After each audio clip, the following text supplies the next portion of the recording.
LinkedIn presents.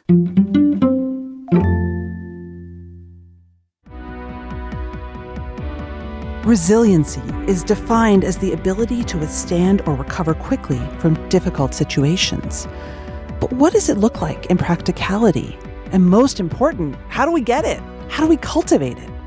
I'm Morra Aarons-Mele, and this is The Anxious Achiever, the show that looks at the intersection of mental health and work, and how we can all do both better.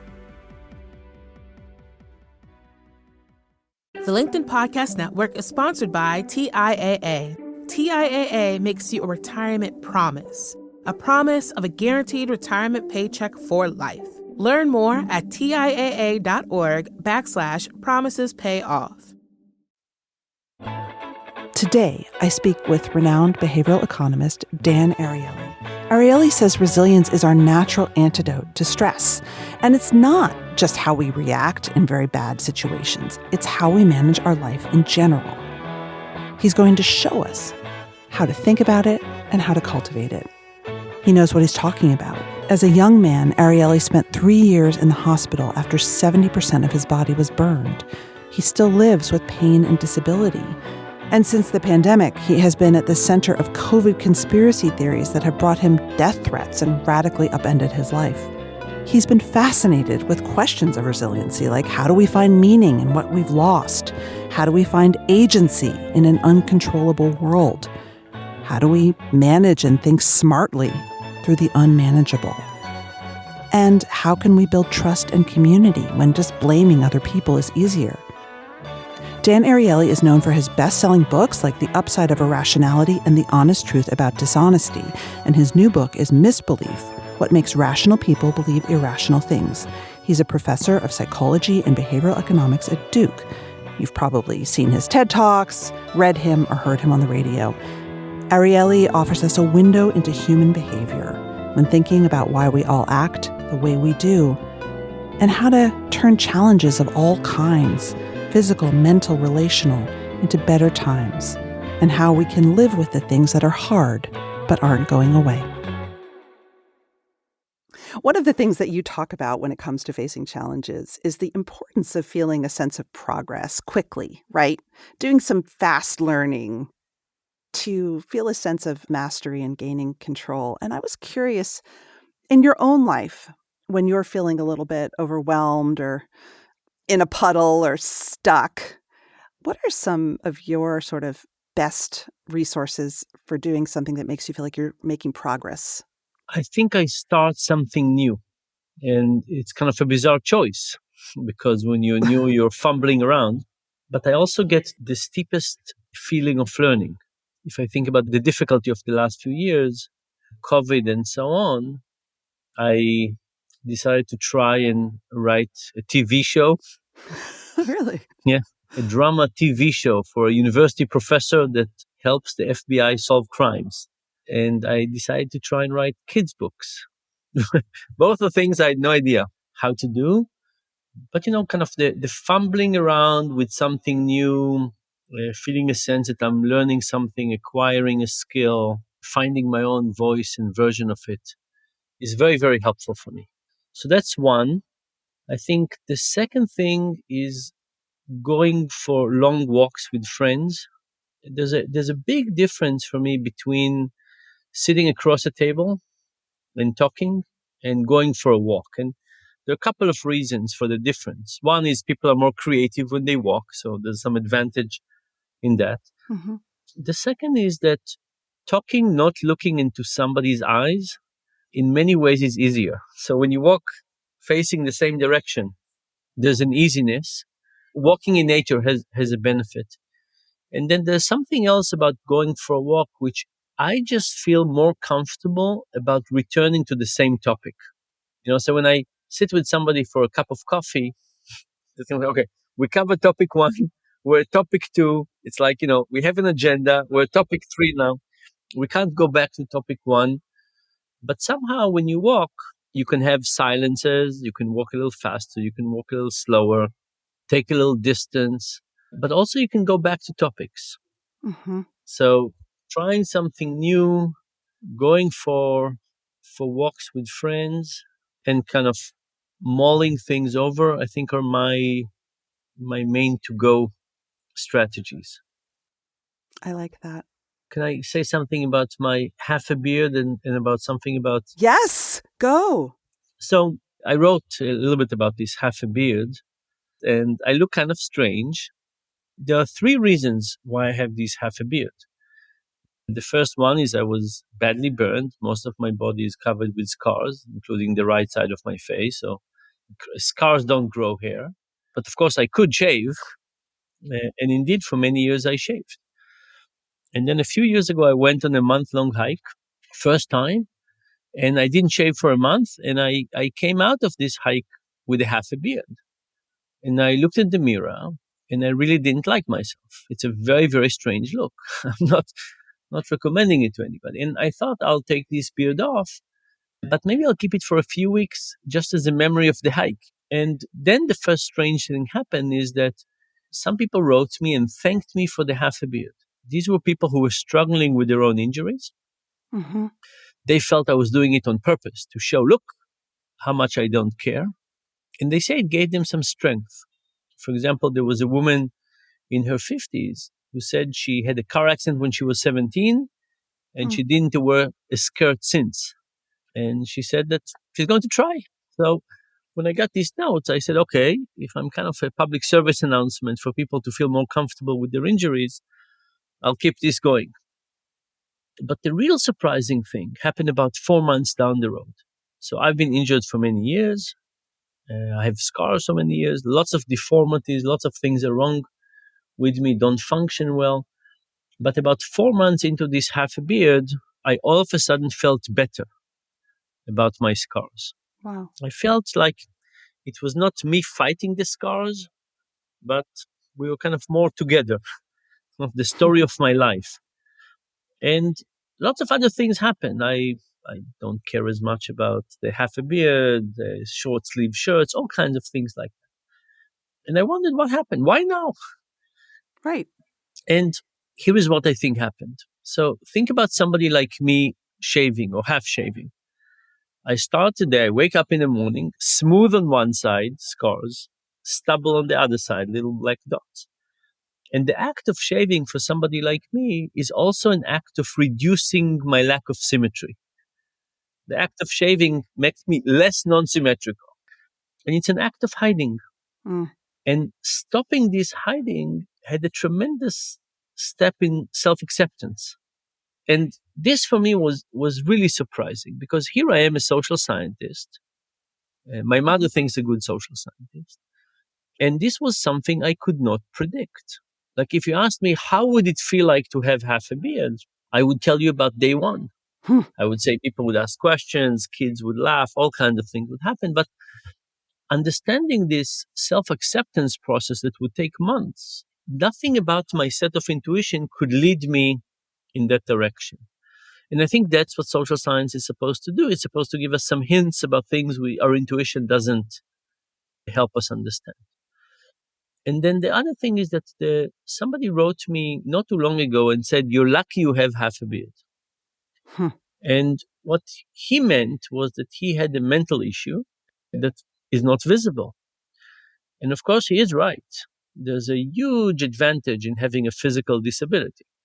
You know, people who see a physical disability, they know I have a disability. It's kind of obvious. If I'm asking for accommodation of something, it's obvious I need it. If somebody has a mental issue, it's much more lonely. It's much more invisible. It's much harder to say something. So I think the questions about how do we come to term with who we are the mix of what makes us, our advantages, our disadvantages, strength, weaknesses, and so on, and how we get the environment to recognize it is incredibly important and tough. In the mental health space, we've made a lot of progress. You have athletes and entertainers and entrepreneurs who are very open. In the business world, there is still tremendous stigma, especially if you have power. People in power do not say, I feel anxious, I have bipolar, I'm on meds for depression. It's hard because it keeps a lot of other people stuck. But the hiding is enforced by the system.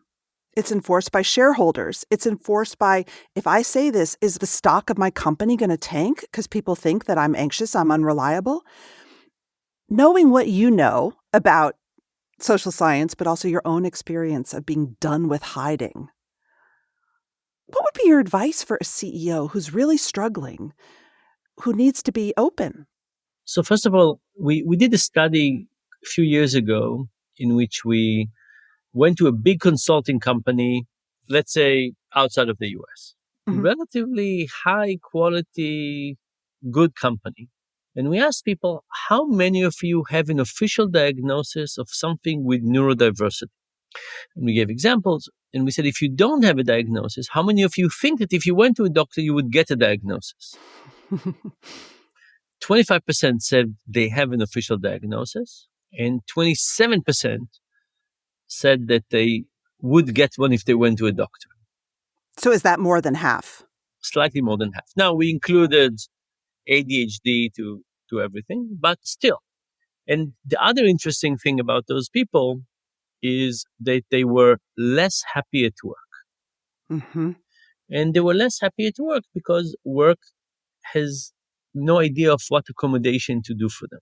So if you asked me, we are in a period where employees are generally unhappy and employees are generally not committed to the workplace. Exceptions, of course, but in general.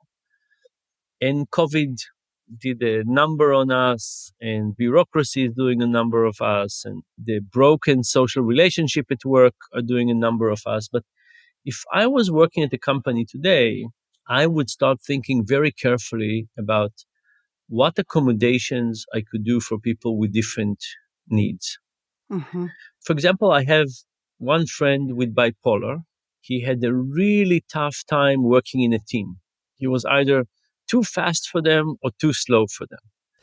They were I either can waiting, relate. yeah, they were either waiting for him, and getting very frustrated, or he was waiting for them and was being a nuisance.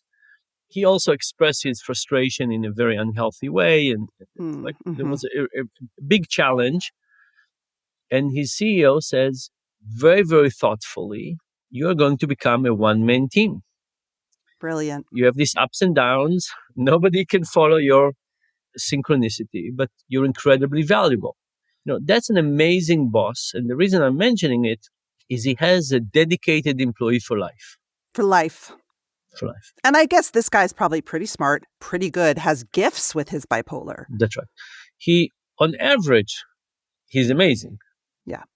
But he has fluctuation that makes him unable to work in a team. Now, I don't think that that's true for everybody and so on, and people need accommodation. But if you ask me what's the first step to do, the first step is to take people with neurodiversity and figure out what are the accommodations that would get the best out of them and not bog them down.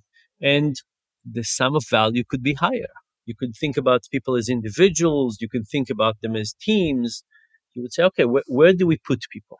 What do we do with flexible schedules? How do we play to their strengths Yeah, and minimize? Yeah. that's right. Which That's that right. doesn't seem like it should be an accommodation. It seems like it should be practice, but I understand, I'm using the word accommodation, but it's really like, again, I think in the physical world, it's very easy to say, you give people a table at the height that they can sit in.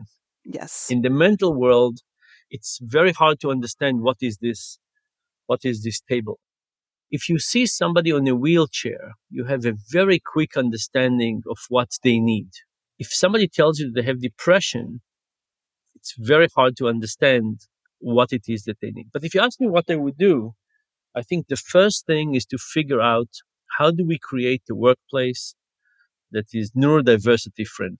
And maybe different workplaces would be different types of jobs would be good for different. I don't know. I don't know yet because we haven't done the work. But the first thing I would do is I think the first step in looking at this as, benefits, strengths and weaknesses is to basically create accommodations that would say, let's get good things happening. So, if you ask me, Should the CEO first come out and say, I have bipolar? Or should the CEO come out and say, first of all, let me make this company one that listens carefully to people's needs and adjust the workplace to fit them? I would do the adjustment first. I think the other part is to emphasize the fact that there's strength and weaknesses. I think we shouldn't be shy of expressing the weaknesses, but we shouldn't be shy in expressing the strength as well. What's the biggest strength you found in your weaknesses? So in the physical part of my life, my hands are very bad. So it's very hard for me to use my hands, very hard for me to type. And the world is becoming more and more type intensive. Now, voice is a little bit better, is much, much better actually. But there's so much that is needed. So many forms, everything moved to forms, and you can't just call somebody in HR and say something. No, you have to fill these apps. There's apps for everything. And my challenge is that if I use my hand too much, I have pain at night. So I have this pressure in the day to perform, to do things, and then I don't sleep at night from pain, from overusing my hand. So I think that's kind of the weakness on the physical. I think the advantage that comes with it is that I just have to think more creatively. I can't write that much. I need to figure out what am I working on that is going to have an impact. I'm doing less. I think I have more time to think and less time to act, which is good. And then the other benefit that I found is that I'm not comparing myself to other people. Even when you were a young professor fighting for tenure and all that stuff, and your books come out? No. Very much, really? Very much. University professor is an unbelievable profession. We get this gift from society to say, go ahead and study, go ahead and help. It's kind of an amazing thing. It's like an order of monks from the, but in a modern way. It's an unbelievable privilege to get this gift from society. And I said, look, there's lots of things that are hard for me, and some things are easier for me, and I don't have to compare myself to other faculty around me. I'll just fit what I can do and what I can't do. And then if I think about trauma and history and so on, it took me a while to understand learned helplessness, to learn the impact of being in hospital where somebody else controls everything and inflicting pain on me when they feel it's the right thing and so on. It took me a while to understand the impact that had. And I think, for example, I have much more empathy to lots of things that are happening in the world. At the same time, when people have a little cut, I don't have the same empathy. So, can we dive into the learned helplessness thing? Because one of the things that I thought would be really instructive for the audience is that you've written that your time in hospital, and probably this is maybe what led you to your career, was so hard. Yes, because of the pain and the injury, but because you had no control. Yeah. You had no agency. I think a lot of people at work feel that way right now. Yeah. There's layoffs, but they don't know when. AI might be coming for their job. Do they have any control? We humans are so hardwired to be anxious when we feel we have no control and agency.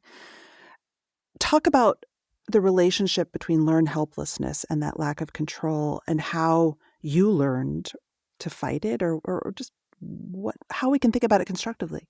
My latest book was actually called Misbelief. Is about, people who believe that COVID did not exist, but it's really about the notion of adopting very strange beliefs about the world. And what I argue is it starts from learned helplessness and stress. And kind of an analogy, there's research showing that if we look at tribes of fishermen and we compare fishermen who fish in the deep sea versus fish in a lake, there's a very big difference in the ability to predict fishing amount. Lake is kind of the same every day, very similar. Ocean can be very different. And the ones in the ocean develop many more superstitions. And superstitions are a way to try and control. Of course, it doesn't control, but it feels like control. And I think you're right that we're living in an era with very high level of stress. Lots of things are unpredictable. And not only that, but we're in a period of very low resilience. And resilience is our natural antidote to stress. So imagine kind of, the Job from the Bible, right? Things are happening, big things are happening. You're getting this disease and that disease and losing your job and all kinds of things happening.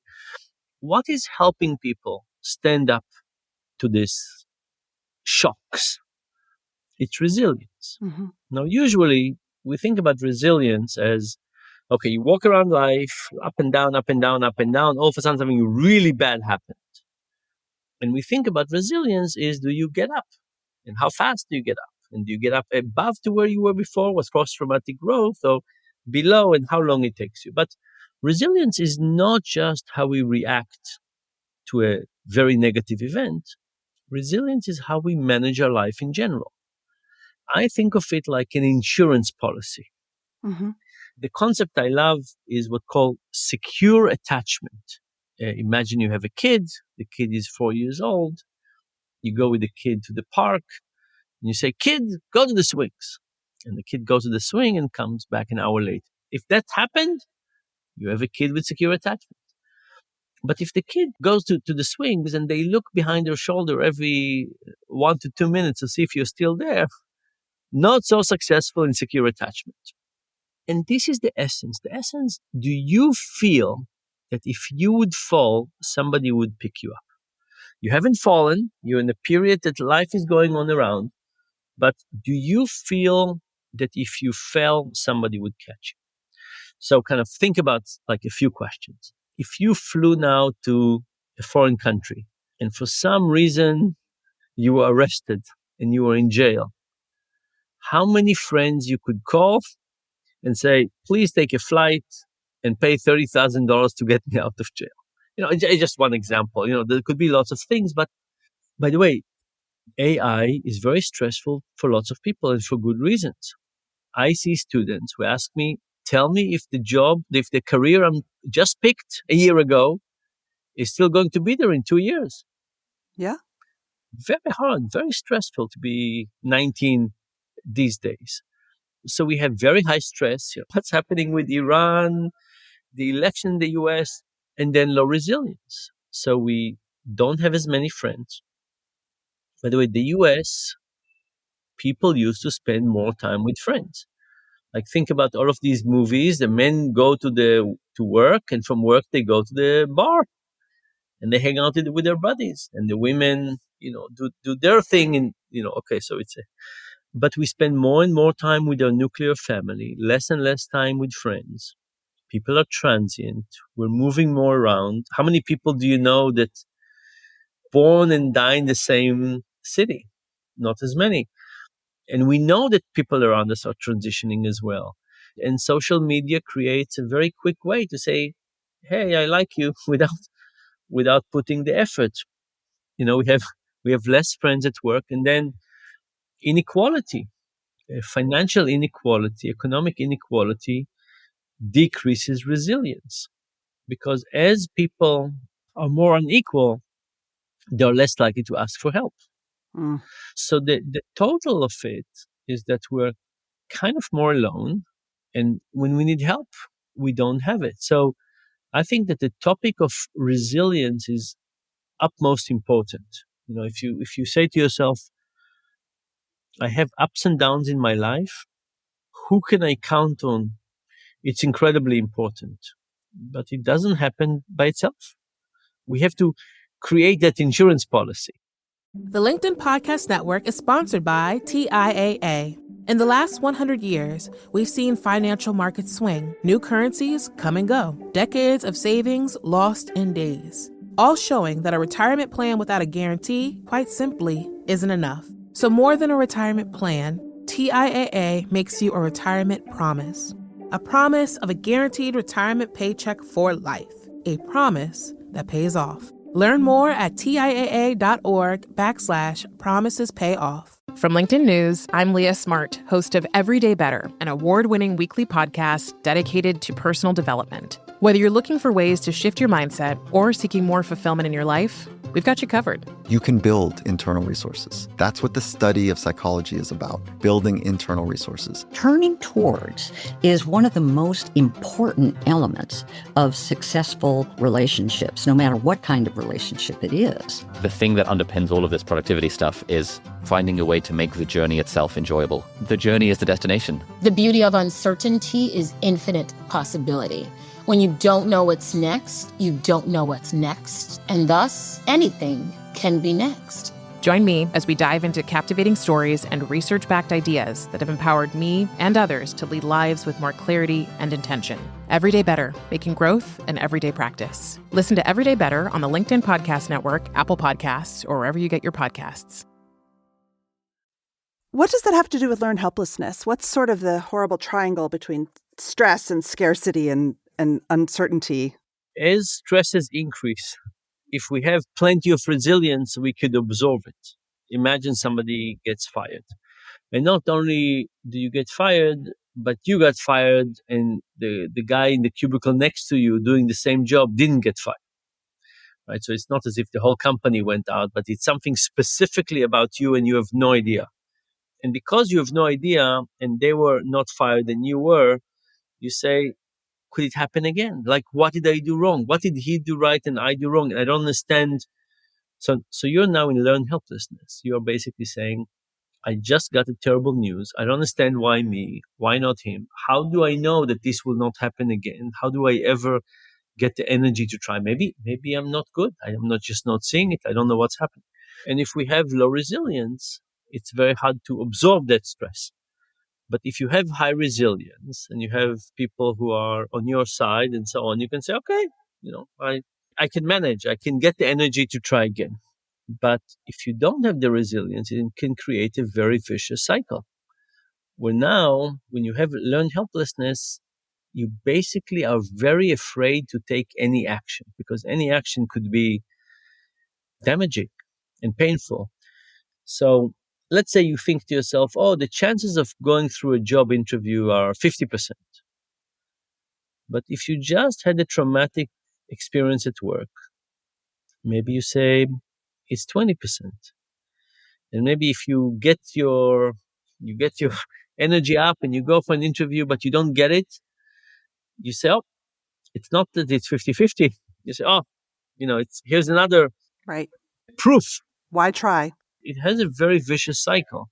Dan, I just want to say something, and this is for the audience. If any of you are going through job applications that are now screened by AI, there's so much conversation media about the pattern of hopelessness that AI recruiting practices are creating among people. Because they know that their resume is being scanned by a machine, and a machine is basically saying, no, you're not talented, and why even bother? Yeah. HR people ghosting them after interviews. Yeah. Let me tell you what is the mechanism for this. The mechanism is to reward yourself for doing what you can do. So I do my best to believe in karma. And there's lots of versions of karma. My version of karma is the law of cause and effect, which basically says, look, if I do something good, the chances of something good happening are slightly higher. Is it 100%? Of course not. And if I do something not so good, the chances of good coming out of it are less good. But my responsibility ends where my job ended. So I'm 100% responsible for the quality of what I produce, but the world is not necessarily going to reward and punishment. But I reward and punish myself for the work that I have done. And the reason I like it is because, let's say we're talking about job interviews. If I were to submit a job interview and I think I've done a good job, I would say I deserve an espresso. I'm not going to wait for the world to react to it. I have done my role. So if I say to myself, okay, I'm going to send 3 resumes a day, every day before breakfast, If I've done that, I want to feel good with my actions. It's not, the world is stochastic and random and not always doing the right thing. I'm not going to feel good or bad based on how the world reacts. I'm going to judge myself by the quality if I've done. If I submitted a job application and I was too lazy and I didn't really change it to this other job, I don't deserve that espresso, right? But it's not about how the world reacts. It's about having a standard and rewarding ourselves. Whether we get an espresso or a piece of chocolate or just giving ourselves a tap on the shoulder or whatever it is, we need to change the focus from success to doing the thing that we're supposed to be doing. And the more the world is noisy, the more the world is probabilistic, the more we need to do that. Wow. The more AI is scanning hundreds of job applications and you're not getting listened to. Yeah. Yeah. At some point, I was giving lots of talks and it was getting a little bit repetitive. And I went to talk to an actor. And I said, like, how do you do the same thing every day? Every day, the same thing. And what he told me that he was not doing the same thing.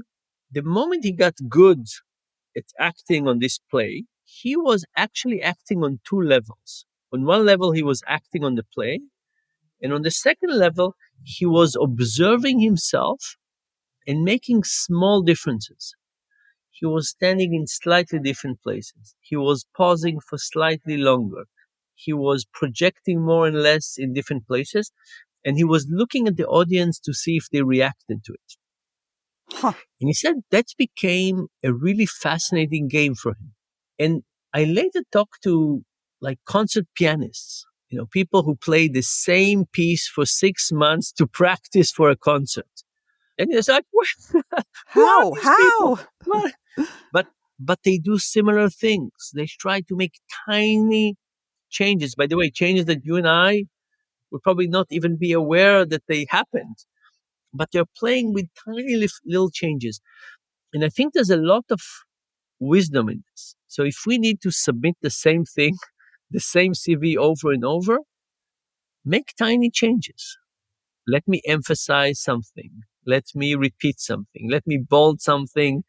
Let me put a little icon somewhere else. Change the fonts. But by the way, when was the last time you changed fonts? Just remember the days when computer came. We would play hours on Hours. fonts. Okay, I want to talk about scarcity, though. Yes. In your book, Misbelief, you write a lot about stress and the things that impact stress. You say that scarcity is another form of stress that reduces our capacity to reason, think, plan, and generally make good decisions. Scarcity is like a medicine, it seems like. It's a reduction of mental resources. Yeah. A lot of what we're talking about is also about a scarcity mindset. Yeah. What's your advice there? So scarcity mindset is a very frightening concept, but it's very real. I talk about in the book about the time when, now I'm used to death threats. It's kind of funny to say it, but so there was a video that showed pictures of me in hospital, and the picture said I was burned in 70% of my body, spent 3 years in hospital. But then the video went on to say that because of that, I started hating healthy people. And that's why I joined Bill Gates, the cabal, the Illuminati, to try and kill as many people as possible with the pandemic and then with the vaccine. So lots of people were very, very angry at me. But death threats, I'm not recommending it to anybody, but you can imagine the first time you get death threats, it stays with you. It's a little bit like having to deal with poverty or an ailing parents, or something that sits there. And I felt during that period that I had kind of 80% of my intelligence. 20% was just preoccupied, kind of in the background. And I couldn't release it. I couldn't go back to focusing. It was just busy. And because I would get it usually in social media and email, when social media would pop up or email would pop up, there was like this, is this now going to be this next death threat?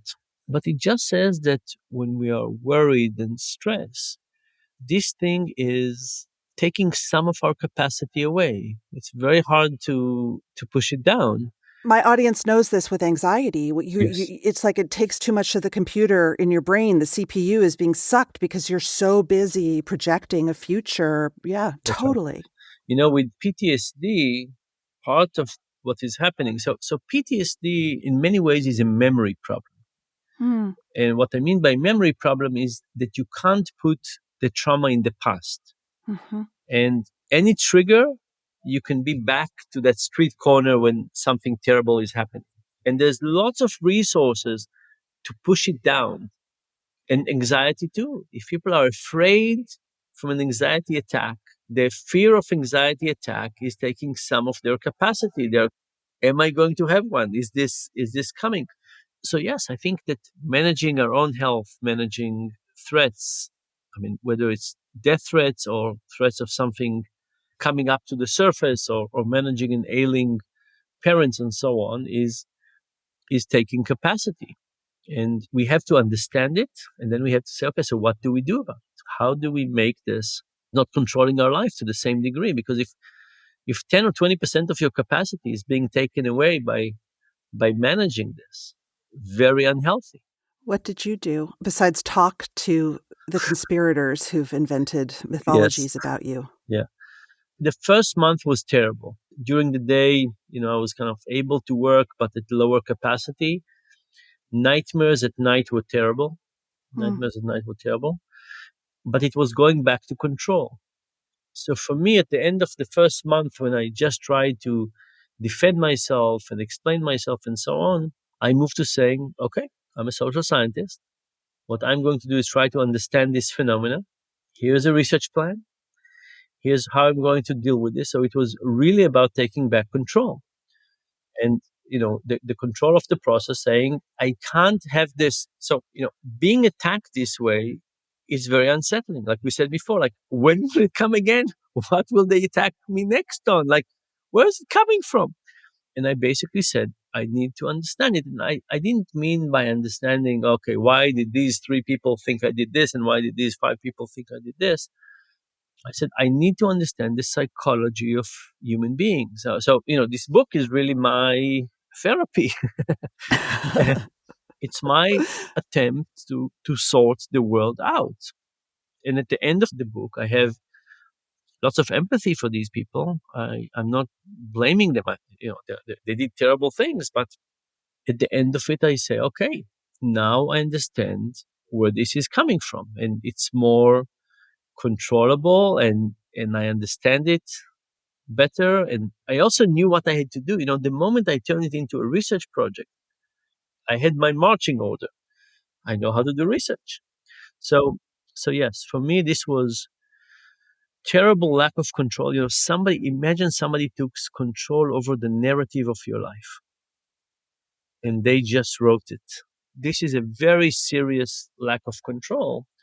So for me, the research was really my savior. So one of the things that I thought was so fascinating is why we humans, in times where we're feeling scarcity and this extreme stress, seek out a villain. We do this at work. We do this with our bosses. What does the villain give us? If something bad is happening, we need to deflect blame. So it's not just enough to have superstition or a ritual. We want a villain, because now we can say it's not our fault. Something bad is happening. Let me have a story, and a story with the villain, and it's their fault. And the dangerous thing about it is that once you adopt that story, everything you see fits that story. Yes. So if you pick any political leader or you pick any person and you say, let me start thinking from tomorrow about this person as being evil. Let's do the opposite, by the way. Take your significant other and from tomorrow start thinking about them as the most generous, wonderful person in the world. And every time they do something, just interpret it as an act of pure kindness, thoughtfulness, and generosity. They leave a cup in the sink. Say to yourself, my goodness, they wanted to remind me how much they enjoyed my coffee. Whatever it is. Woo, this is a tough one, but okay. You know, it's just to tell you that yes, it is easier for us to interpret the dark side. But the moment you make somebody a villain and you start having this perspective is coloring everything, it just gets worse and worse from there. And in the workplace, it's very tough. It's very tough because people make lots of mistakes and there are lots of strange, crazy rules. And if you start interpreting them as a sign of bad intentions, there's a vicious cycle of more interpretation and worse behavior and more looking at details and so on. Much healthier to interpret bad action as either stupidity, lack of attention, or just odd bureaucracy. Dan Ariely, thank you so much. Lovely to spend time with you. I hope we'll get another chance sometime. That's it for this episode of The Anxious Achiever. The show is produced and edited by Mary Dew with production support and sound engineering by Nick Krinko. If you like what you heard, head to your favorite podcast app. Leave us a review. It really matters, and we appreciate the time and effort it takes.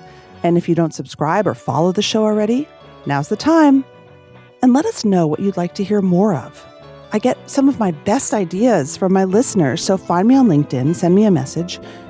You can find my weekly newsletter there as well. A big thanks to LinkedIn and all the listeners out there and our guests in the Anxious Achiever world. Until next time.